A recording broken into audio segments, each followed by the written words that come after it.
भगवान बुद्ध की वाणी। भिक्षु।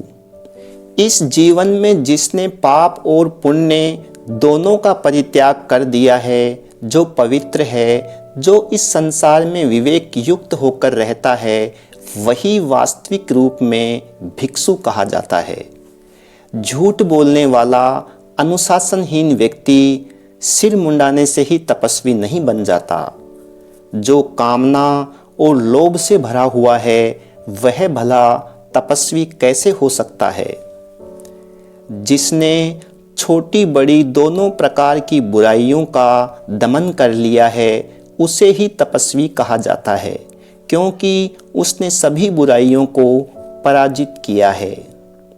जो आलसी और अज्ञानी है, वह केवल चुप रहकर साधु नहीं बन जाता, परंतु जो विद्वान पुरुष तराजू में तौलने के समान उत्तम को स्वीकार करता और बुराई का परित्याग करता है, वही वस्तुतः साधु है।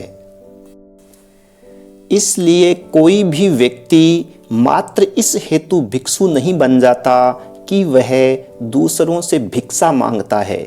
औपचारिक क्रियाओं को संपन्न करने वाला व्यक्ति वास्तविक रूप से भिक्षु नहीं बनता। भिक्षु, जब तक तूने तृष्णाओं को समाप्त नहीं किया है, तब तक तू संतुष्ट मत हो। पाप भावना की समाप्ति ही सबसे बड़ा धर्म है। हे भिक्षु, इसलिए तू अपने प्रकाश को इस प्रकार विकिरित कर कि संसार का परित्याग कर। जब तूने अपना सारा जीवन धर्म और धार्मिक अनुशासन में लगाया है, तो तुझे शील के नियमों का अनुगमन करना चाहिए तथा तुझे अपने गुरुओं और बड़ों के प्रति सम्मानपूर्ण, स्नेहपूर्ण और सेवापरायण होना चाहिए। जो श्रमण स्त्री को स्त्री की दृष्टि से देखता है या उसका स्त्री के रूप में स्पर्श करता है, उसने अपनी प्रतिज्ञा भंग कर दी है और वह शाक्य मुनि अर्थात बुद्ध का शिष्य नहीं रह गया है। हे भिक्षु, यदि अंततो गत्वा तुझे स्त्री के साथ बातचीत करनी ही पड़े, तो स्वच्छ हृदय से कर और स्वयं विचार कर, मैं एक श्रमण के रूप में इस पापपूर्ण संसार में कमल की उस निष्कलंक पंखुड़ी के समान जीवन यापन करूँगा, जो उस पंख में लिप्त नहीं होती, जिसमें वह विकसित होती है।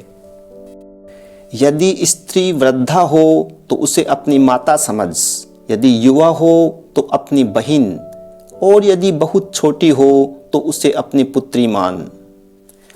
पुरुषों में काम की शक्ति अत्यधिक होती है तथा उससे पूरी तरह से भयभीत होना चाहिए। इसलिए निष्ठापूर्ण अध्यवसाय एवं सराग्र के समान तीक्ष्ण विवेक जीवन में लाने का व्रत लो। हे भिक्षु, तू अपना सिर सम्यक विचारों के सिर स्त्राण से ढक ले तथा दृढ़ संकल्प लेकर 5 कामनाओं के विरुद्ध युद्ध कर। जब व्यक्ति स्त्री के सौंदर्य से भ्रमित हो जाता है और मन चौंधिया जाता है, तब काम मनुष्य के हृदय पर बादलों सा छा जाता है। अपने भीतर पाशविक विचार जगाने या स्त्री की ओर वासनापूर्ण इच्छा से देखने की अपेक्षा प्रदग्ध लोहो सलाका से आँखों को निकाल फेंकना अधिक अच्छा है। शरीर का संयम अच्छा है, वाणी का संयम अच्छा है, मन का संयम अच्छा है, सर्वत्र संयम अच्छा है। जो सन्यासी सभी में संयम करता है, वह समस्त प्रकार के दुखों से मुक्त हो जाता है। वह व्यक्ति जिसके हाथ, पैर, वाणी और मस्तिष्क संयमित है, वह व्यक्ति जिसे ध्यान में आनंद आता है और जो प्रशांत है, वह व्यक्ति जो एकाकी और आत्मतुष्ट है, उसे वे भिक्षु कहते हैं।